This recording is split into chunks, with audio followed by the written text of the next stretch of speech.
नमस्कार दोस्तों, स्वागत है आप सभी का आपके अपने चैनल निपुण क्लासेज में।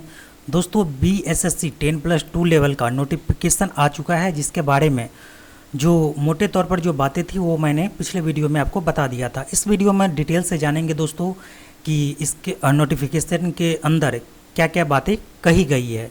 जैसा कि कल के वीडियो में हमने आपको बताया था कि जो बीएसएससी 10+2 लेवल का जो वैकेंसी है काफ़ी लंबे अरसे के बाद, काफ़ी लंबे समय के बाद आया है। तो जो भी कॉम्पिटिटिव एग्ज़ाम की तैयारी करने वाले स्टूडेंट है तो उनके लिए एक गोल्डन अपॉर्चुनिटी ये होने वाली है। तो इस वीडियो में दोस्तों क्या सब देखेंगे, एक बार इसके बारे में देख लेते हैं। सबसे पहले इसमें डिस्कस करेंगे टोटल पद के बारे में।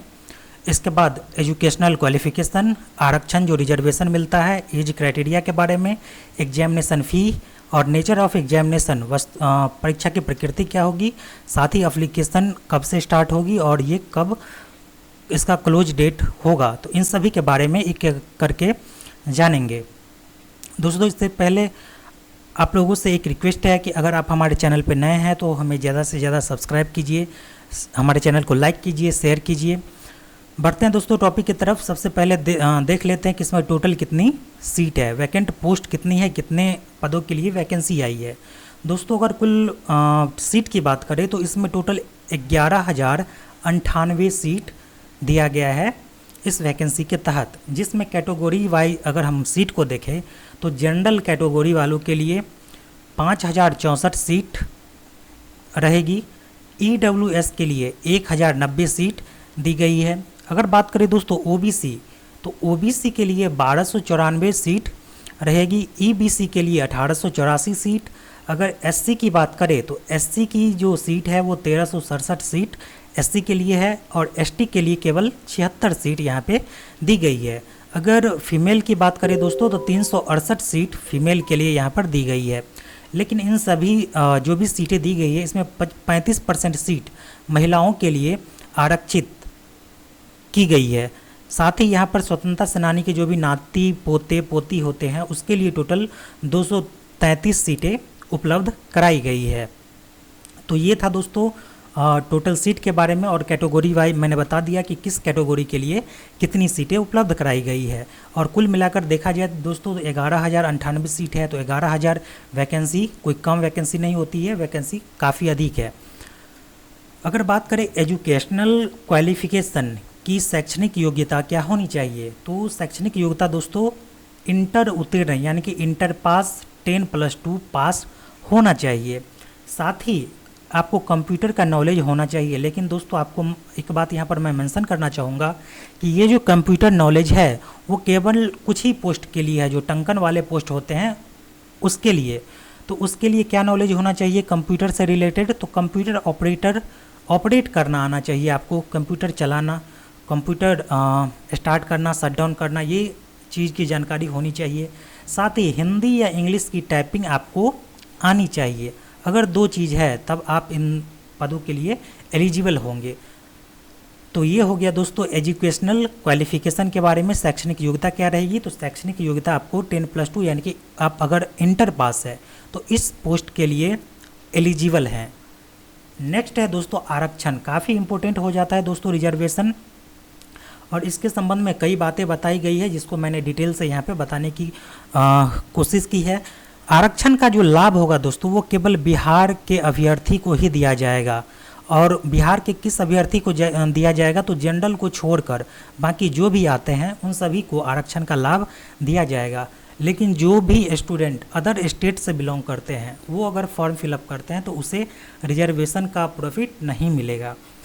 इसका लाभ लेने के लिए अभ्यर्थी को पदाधिकारी से निर्गत प्रमाण पत्र यानी कि जो डॉक्यूमेंट है, जैसे ओबीसी हो गया दोस्तों या फिर एनसीएल इसको कहते हैं, रेसिडेंशियल सर्टिफिकेट हो गया और कास्ट सर्टिफिकेट होते हैं, तो ये सभी आपको बनवाना होगा पदाधिकारी से। गलत प्रमाण पत्र देने पर यानी कि जब आपका डॉक्यूमेंट वेरिफिकेशन होगा तो उस समय अगर आप गलत प्रमाण पत्र वहाँ पर प्रेजेंट करते हैं, प्रस्तुत करते हैं, तो आपका जो कैंडिडेचर है वो अनारक्षित वर्ग यानी कि जनरल वर्ग में माना जाएगा, यानी कि आपको जनरल कैटेगरी से फाइट करना पड़ेगा।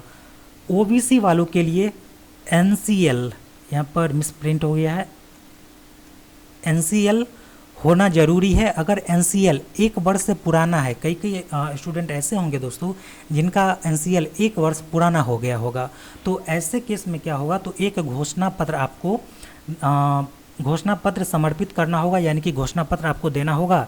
और यही जो घोषणा पत्र है वो काउंसलिंग के समय आपको देनी होगी। अगर आप ये घोषणा पत्र वहाँ पर नहीं जमा करते हैं काउंसलिंग के वक्त, तो आपको आरक्षण का लाभ नहीं मिलेगा, यानी कि आरक्षण से आपको वंचित कर दिया जाएगा।